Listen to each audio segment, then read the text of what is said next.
सभी साथियों को नमस्कार, गुड मॉर्निंग, सुप्रभात। सभी लोग स्वस्थ हों, यही मेरी शुभकामनाएं हैं।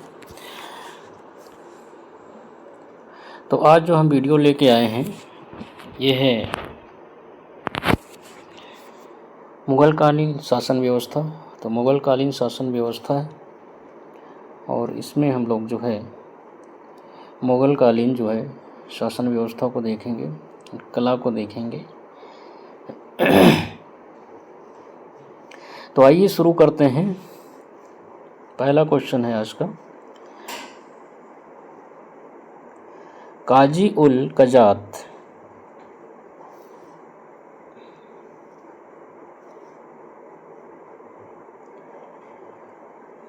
काजी उल कजात मुग़ल शासकों के काल के दौरान न्यायिक प्रणाली में सर्वोच्च पद पर नियुक्त किया गया था। तो काजी उल कजात मुग़ल शासकों के काल के दौरान न्यायिक प्रणाली में सर्वोच्च पद पर नियुक्त किया गया था। अगला देखिए,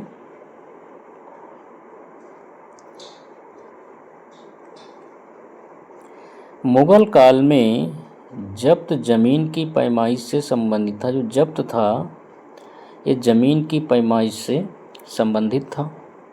अगला देखिए,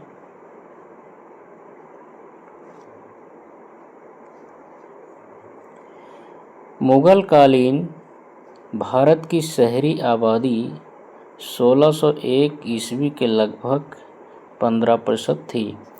तो मुग़ल कालीन भारत की शहरी आबादी 1601 ईस्वी के लगभग 15% थी।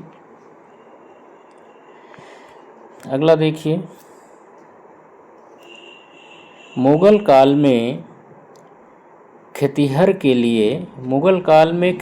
के लिए मिरासी, घरूहल, खुद काश्त शब्दों का प्रयोग किया जाता था। तो मुग़ल काल के निवासी जो थे वो खेतिहर के लिए मिरासी, घरूहल और खुद काश्त शब्दों का प्रयोग करते थे। अगला देखिए,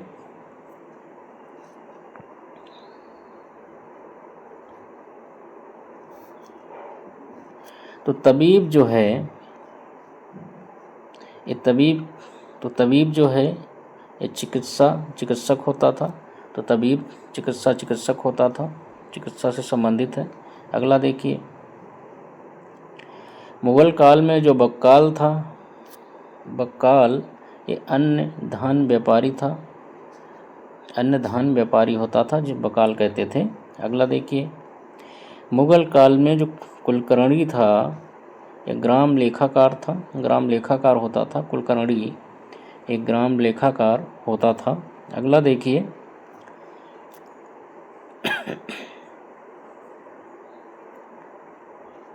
इजारादार होता था ये सार्वजनिक राजस्व के किसी मद का किसान होता था।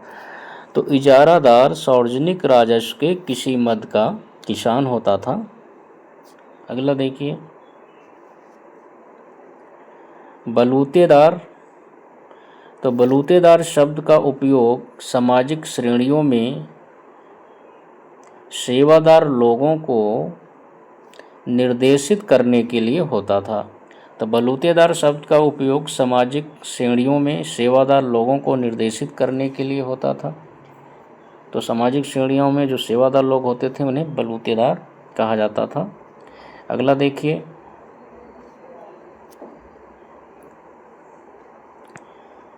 आमिल या करोड़ी की नियुक्ति 1573 ईस्वी में अकबर के द्वारा की गई थी। अगला देखिए, खालिसा भूमि। तो खालिसा भूमि के अधीन हिंदुस्तान के क्षेत्र को लाना 1576 में शुरू किया गया था। खालिसा भूमि के अंतर्गत हिंदुस्तान के क्षेत्रों को खालिसा भूमि में परिवर्तित करने की प्रक्रिया जो है वो 1576 में शुरू की गई थी अकबर के द्वारा। खालिसा भूमि जो थी सरकारी भूमि थी। अगला देखिए,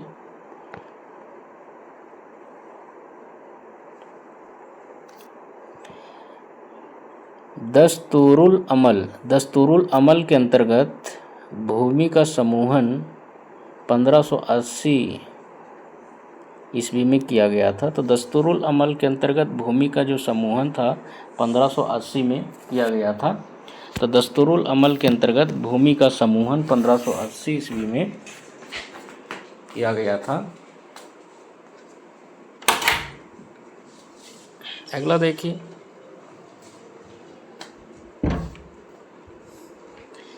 अकबर के काल में दीवान-ए-बयूतात, एक मिनट, अकबर के काल में दीवान-ए-बयूतात कारखाने का प्रभारी होता था। तो अकबर के काल में दीवान-ए-बयूतात ये कारखाने का प्रभारी होता था। अगला देखिए,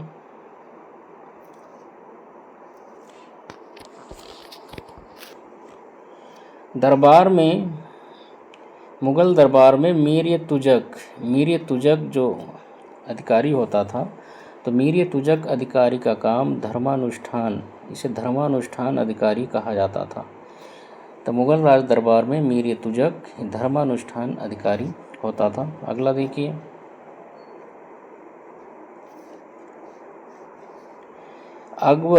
अकबर के शासनकाल में उपज का 33.33% भू-राजस्व के रूप में किसानों से लिया जाता था।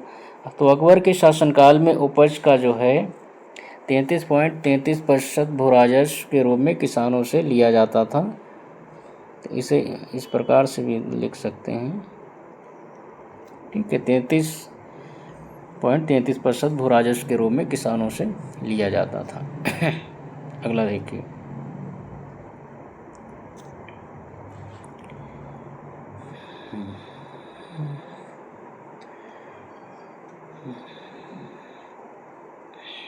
कहाँ पे थे? हाँ,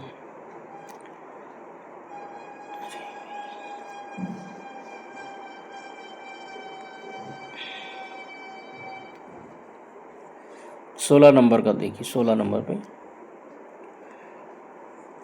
वकील जो है अकबर के केंद्रीय प्रशासन का ये सर्वोच्च अधिकारी था। तो वकील अकबर के केंद्रीय प्रशासन का सर्वोच्च अधिकारी था। अगला देखिए,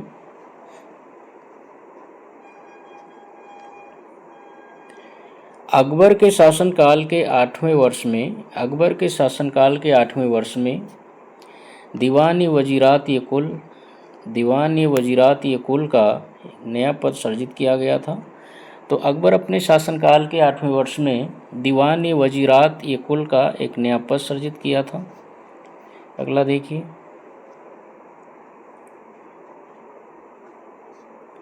मोहम्मद शाह ने निज़ामुल मुल्क को वकील मुतलक का पद प्रदान किया था।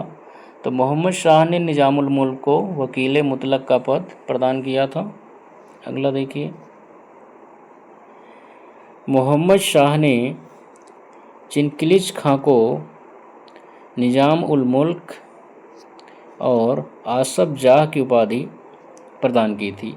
तो मोहम्मद शाह ने चिनकिलिज खां को निज़ाम उल मुल्क और आसफ जाह की उपाधि प्रदान की थी। अगला देखिए, मुग़ल शासक शाहजहां ने कश्मीर के कुछ वैध करों को माफ़ कर दिया था। तो मुग़ल शासक शाहजहां ने जो है कश्मीर के कुछ वैध करों को माफ़ कर दिया था। अगला देखिए,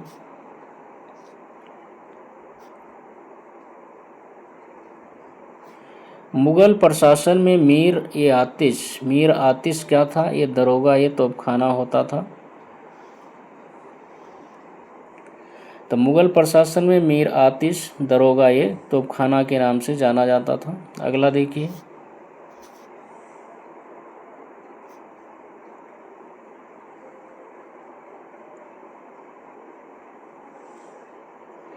किरोरी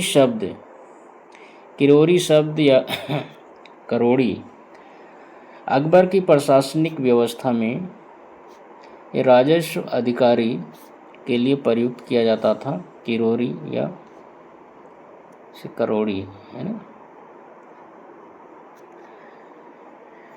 तो ये सब जो है अकबर की प्रशासनिक व्यवस्था में राजस्व अधिकारी के लिए प्रयुक्त किया जाता था। अगला देखिए, अकबर के शासनकाल में प्रचलित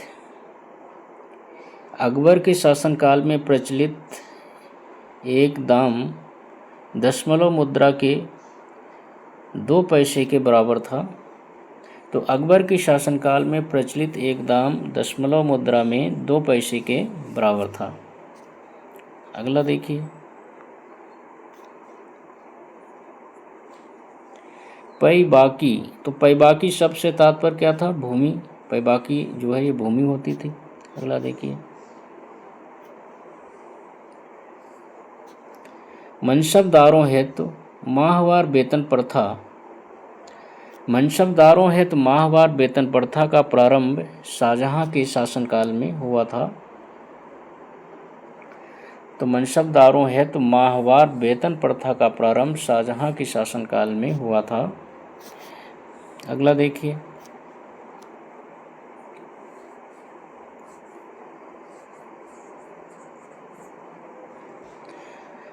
तो 26 नंबर का है सवा नीह निगार। तो सवा नीह निगार जो है ये अधिकरण मुगल कालीन जागीरों जागीरदारों की कार्यवाहियों का विवरण रखता था। तो सवा नीह निगार जो है अभिकरण ये मुगल कालीन जागीरों जागीरदारों की कार्यवाहियों का विवरण रखता था। अगला देखिए, मुगल प्रशासन में मीर आतिश दरोगा एक तोपखाना के नाम से जाना जाता था। हम लोग पहले कर चुके हैं। अगला देखिए,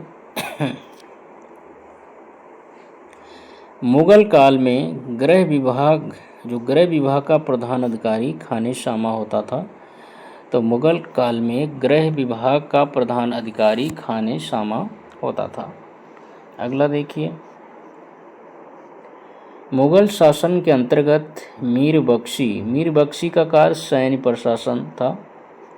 तो मुगल शासन के अंतर्गत मीर बख्शी का कार्य सैन्य प्रशासन था। अगला देखिए,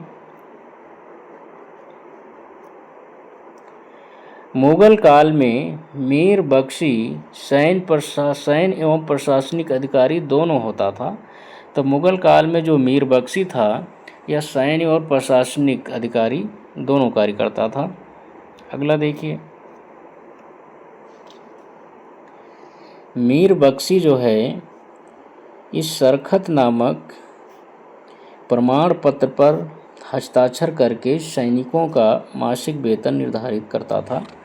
तो मीर बख्शी जो सरखत नामक प्रमाण पत्र पर हस्ताक्षर करके सैनिकों का मासिक वेतन निर्धारित करता था।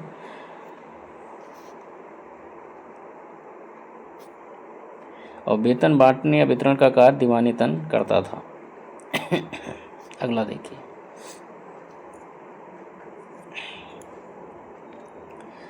मुगल शासन में मीर बख्शी भू राजस्व अधिकारियों का पर्यवेक्षण भी करता था, क्योंकि इसे प्रशासनिक उत्तरदायित्व भी मिला हुआ था। सैन्य के साथ साथ प्रशासनिक उत्तरदायित्व भी निभाता था। तो इसलिए मुगल शासन में मीर बख्शी भू राजस्व अधिकारियों का पर्यवेक्षण भी करता था। अगला देखिए, मीर बख्शी मुगल प्रशासन में अमीरों का मुख्य माना जाता था। तो जो मीर बख्शी है ये मुगल प्रशासन में अमीरों का मुख्य माना जाता था, या अमीरों में मुख्य माना जाता था मीर बख्शी। अगला देखिए,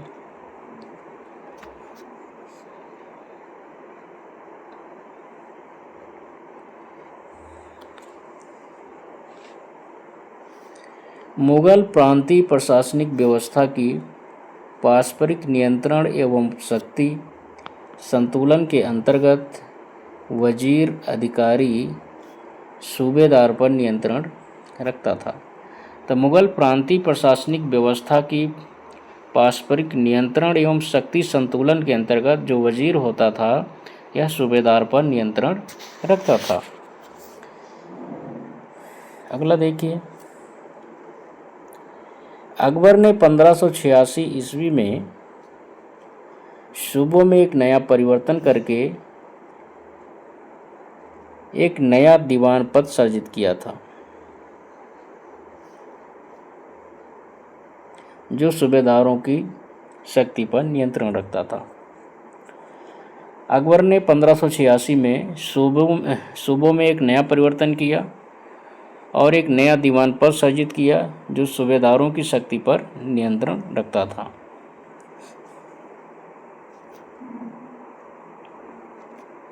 अगला देखिए, मुगलों के काल में परगना के प्रशासन का जो मुखिया था वो सिकदार होता था। तो मुगलों के काल में परगना के प्रशासन का मुखिया सिकदार होता था। अगला देखिए,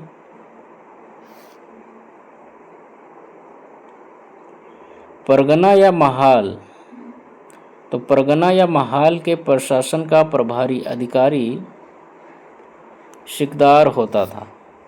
तो परगना या महाल के प्रशासन का प्रभारी अधिकारी सिकदार होता था। अगला देखिए,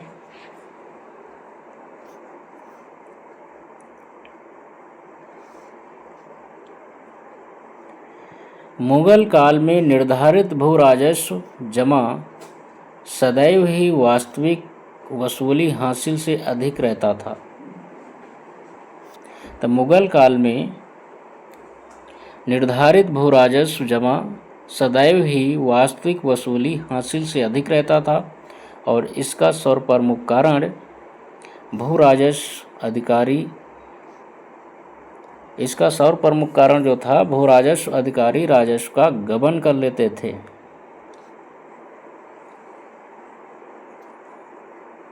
अगला देखिए,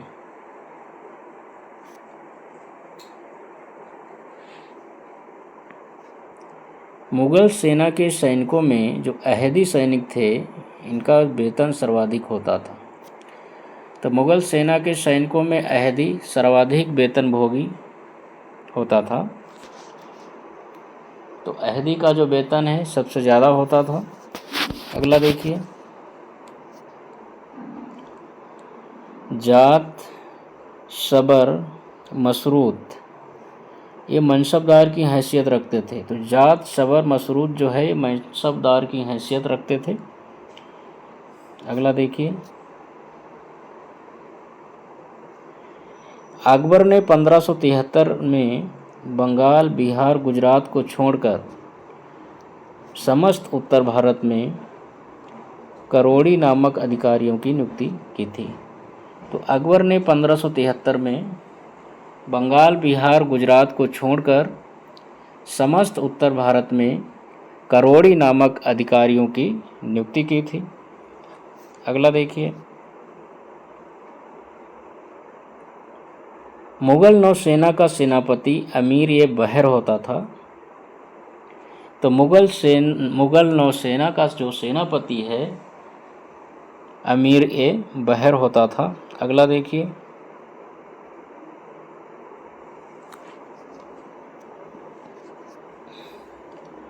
मुगलों के शासनकाल में फरमान, सनद, निशान शाही दस्तावेज होते थे। तो मुगलों के शासनकाल में फरमान, सनद, निशान ये शाही दस्तावेज होते थे। अगला देखिए, सद्र उस सुदूर अधिकारी इस्लामी कानून का संरक्षक था। तो सद्र उस सुदूर जो अधिकारी है ये इस्लामी कानून का संरक्षक था। अगला देखिए,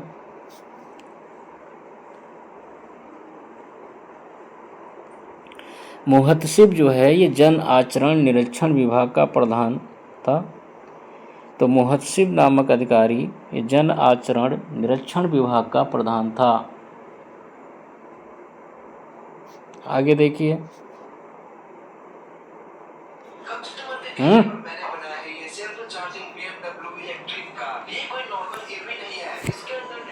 आरुष बेटा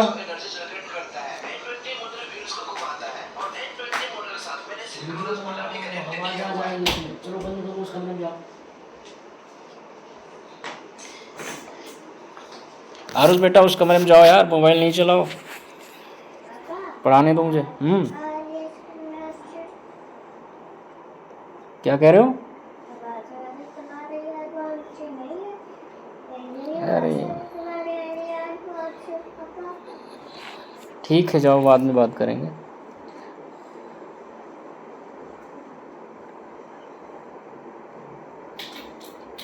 हाँ, तो हम लोग यहाँ थे 45 नंबर क्वेश्चन। मुहतसिब जो है, ये मुहतसिब जन आचरण निरीक्षण विभाग का प्रधान था। अगला देखिए, बाबर के प्रशासन में सद्र जो सद्र था, ये न्याय विभाग का अधिकारी था। तो बाबर के प्रशासन में सद्र न्याय विभाग का अधिकारी था। अगला देखिए, सद्र उस सुदूर मुगलों के अधीन धर्म एवं परमार्थ कार्यों का मंत्री था। तो सद्र उस सुदूर जो है मुगलों के अधीन धर्म एवं परमार्थ कार्यों का मंत्री होता था। अगला देखिए, अल्तमगा भूदान जो है ये जहांगीर ने आरंभ किया था। तो अल्तमगा भूदान जहांगीर ने आरंभ किया था। अगला देखिए, मुगल प्रशासनिक शब्दावली में जो माल शब्द है ये भूराजस्व से संबंधित था। तो मुगल प्रशासनिक शब्दावली में माल शब्द भूराजस्व से संबंधित था। अगला देखते हैं, मुस्लिम कानून का प्रतिपादन करने के लिए मुफ्ती उत्तरदायी होता था। तो मुस्लिम कानून का प्रतिपादन करने के लिए मुफ्ती उत्तरदायी था। अगला देखिए,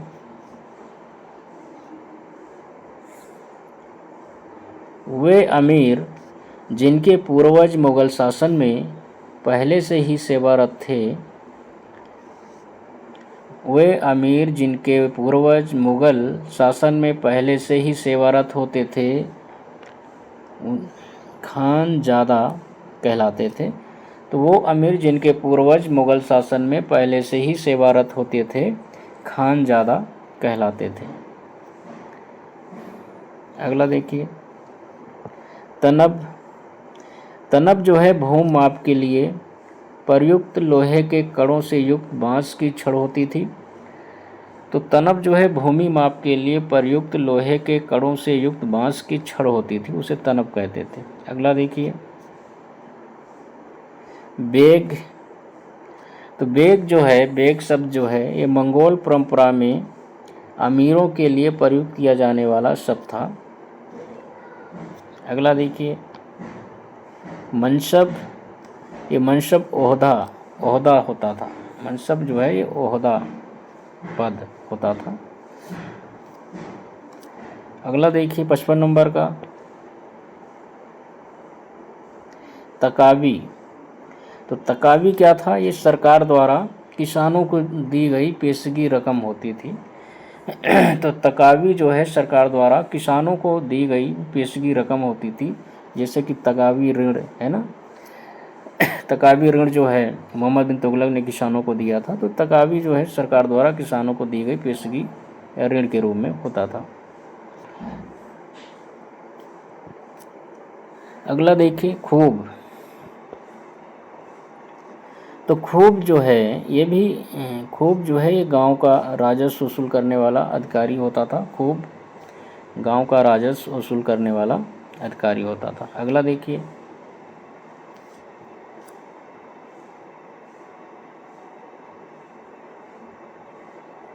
जरीबाना। 57 नंबर का देखिए, जरीबाना जरीब से भूमि मापने वाले कर्मचारियों का शुल्क था।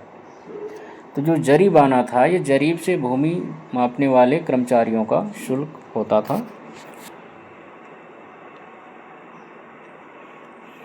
अगला देखिए,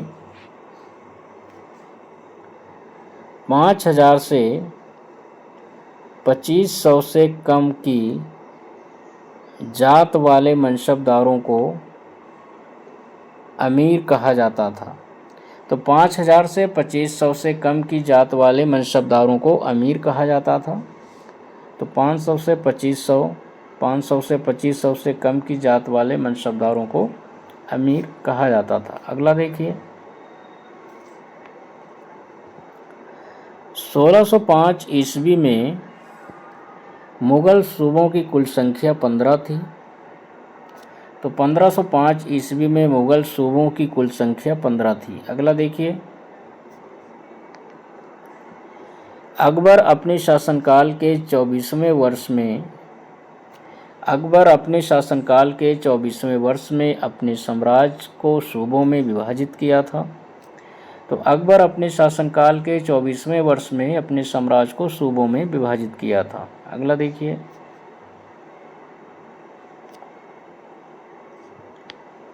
मुग़ल साम्राज्य का प्रांतों में विभाजन पहली बार अकबर ने किया था।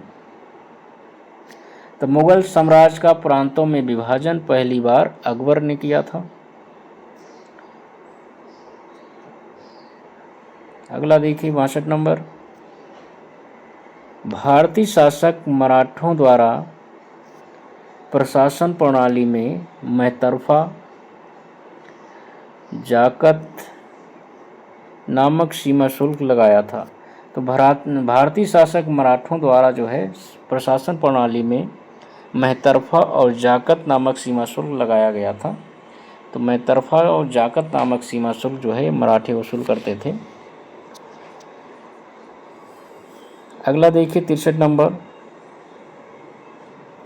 संतों और विद्वानों को मदद या माश अनुदान प्रदान किए जाते थे। तो संतों और विद्वानों को मदद या माश अनुदान प्रदान किए जाते थे। अगला देखिए, मुग़ल काल में भू राजस्व निर्धारण की प्रमुख प्रणाली बटाई अथवा गल्ला बख्शी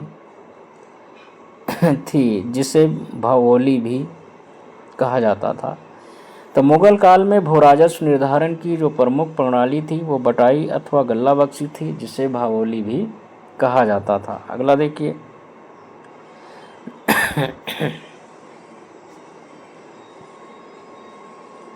अकबर ने अपने शासनकाल के 24वें वर्ष 1580 में आईन-ए-दहशाला अथवा 10 वर्षीय बंदोबस्त लागू किया था। तो अकबर ने अपने शासनकाल के 24वें वर्ष 1580 में आईन-ए-दहशाला अथवा 10 वर्षीय बंदोबस्त लागू किया था। अगला देखिए, अकबर ने भूमि की माप के लिए अपने शासन के 31वें वर्ष में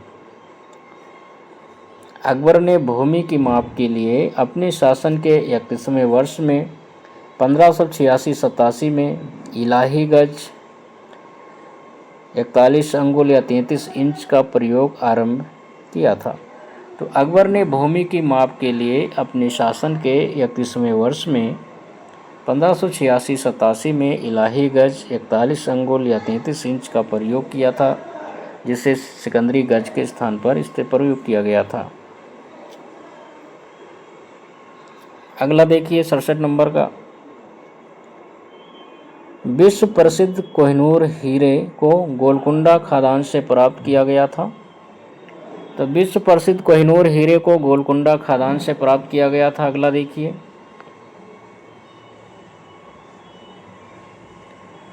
जरीब भूमापक यंत्र होता था। तो जरीब क्या था? भूमापक यंत्र होता था। अगला देखिए, जब्ती व्यवस्था के अंतर्गत सर्वाधिक उपजाऊ भूमि पोलज के रूप में वर्गीकृत की गई थी। तो जब्ती व्यवस्था के अंतर्गत सर्वाधिक उपजाऊ भूमि पोलज के रूप में वर्गीकृत की गई थी। तो जब्ती व्यवस्था के अंतर्गत सर्वाधिक उपजाऊ भूमि पोलज के रूप में वर्गीकृत की गई थी। अगला देखिए 70 नंबर का, मध्यकाल में चांचर भूमि से आशय जिसमें 5 वर्ष तक कुछ भी ना बोया गया हो। अगला देखिए 71 नंबर का, जहांगीर ने कश्मीर में शालीमार और निशांत बाग की नींव रखी थी। तो जहांगीर ने कश्मीर में शालीमार और निशांत बाग की नींव रखी थी। अगला देखिए,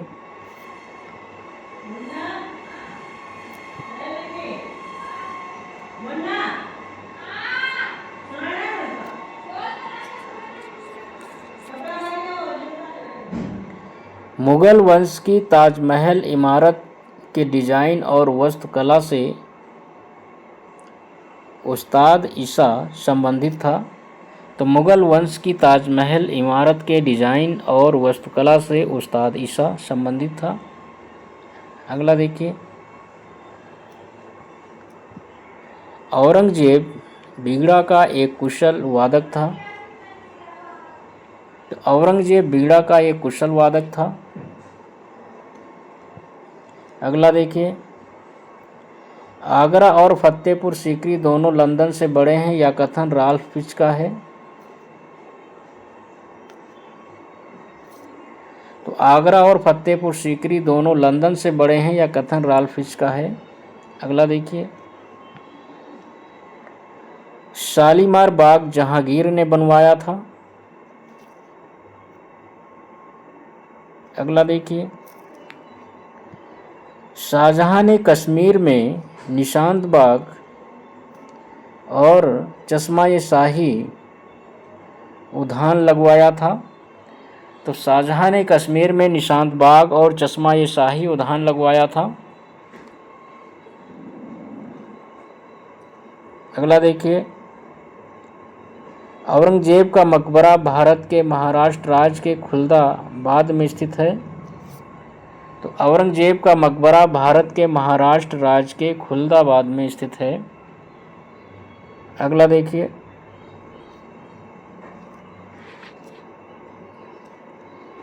मुगल स्मारक के मुख्य द्वार में मेहराब पाए जाते हैं।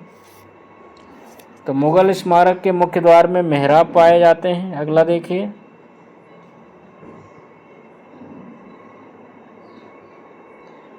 जोधाबाई महल फतेहपुर सीकरी में स्थित है।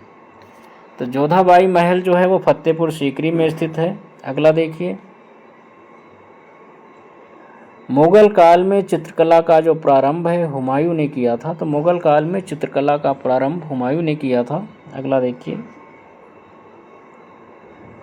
हुमायूं का मकबरा दोहरी गुंबद वाला मुगल काल का पहला उदाहरण है। तो हुमायूं का मकबरा दोहरी गुंबद वाला मुगल काल का पहला उदाहरण है। अगला देखिए, तानसेन ने रुद्र वीणा नामक वाद्य यंत्र का आविष्कार किया था। तो तानसेन ने रुद्र वीणा नामक वाद्य यंत्र का आविष्कार किया था। अगला देखिए, अकबर ने तानसेन को कंठाभरण वाणी विलास की उपाधि प्रदान की थी। अकबर ने तानसेन को कंठाभरण वाणी विलास की उपाधि प्रदान की थी।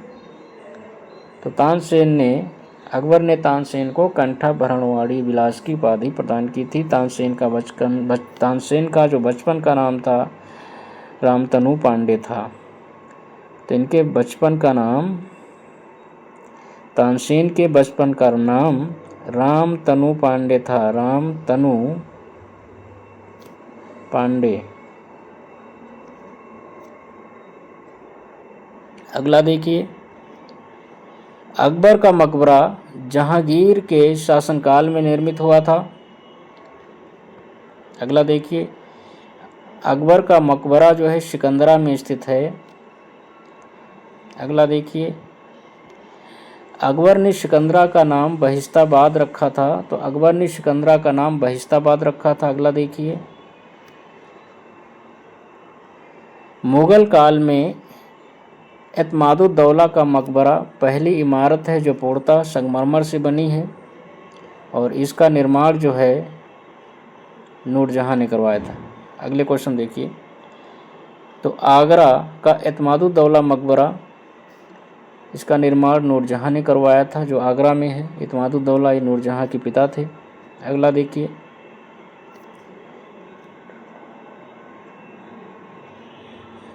पिटराडोरा नामक सजावट की विधि मुगल इमारतों में जहांगीर के शासनकाल के दौरान इस्तेमाल की जाने लगी थी।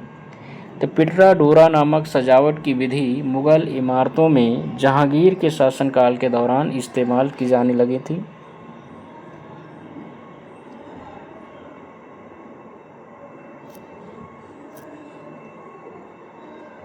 अगला देखो 90 नंबर का, एक प्रत्यक्षदर्शी ने भारत के किस इमारत से उत्प्रेरित होकर कहा कि उसे जन्नत से धरती पर उतारा गया है?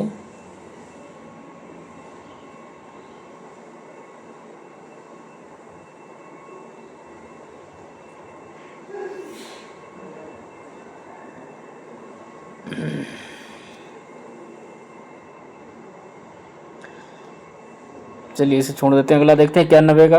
अगला टाइप हो गया है 91। देखिए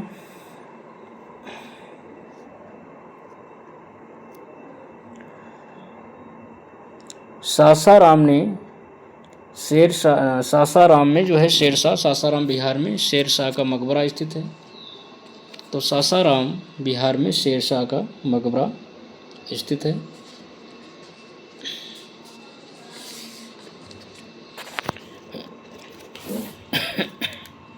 अगला देखिए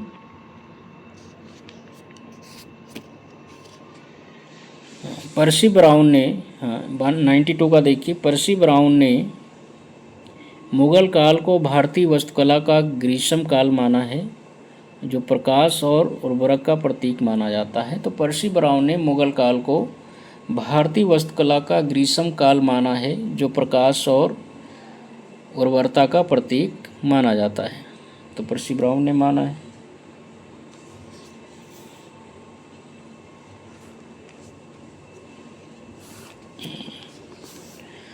अगला देखिए स्मिथ ने मुगल कालीन वास्तुकला को कला की रानी कहा है। तो स्मिथ ने मुगल कालीन वास्तुकला को कला की रानी कहा है। अगला देखिए आगरा के किले की जो मोती मस्जिद है, तो आगरा के किले की मोती मस्जिद का निर्माण जो है शाहजहां ने करवाया था। तो आगरा के किले की मोती मस्जिद का निर्माण शाहजहां ने करवाया था। अगला देखिए चित्रकला की किशनगढ़ शैली, चित्रकला की किशनगढ़ शैली को निहाल चंद ने समृद्ध किया था। तो चित्रकला की किशनगढ़ शैली को निहाल चंद ने समृद्ध किया था। तो इस प्रकार से 95 क्वेश्चन हम लोगों ने इसमें पढ़ लिया है। हाँ 90 नंबर का क्वेश्चन जो है आप लोग दोबारा देखिए, इसको टाइप करने में कुछ छूट गया है।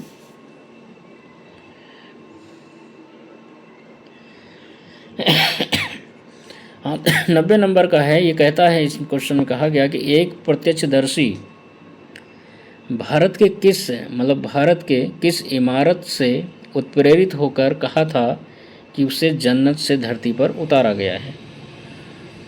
तो ये किस इमारत के विषय में कहा गया है? तो ये ताजमहल के विषय में कहा गया है।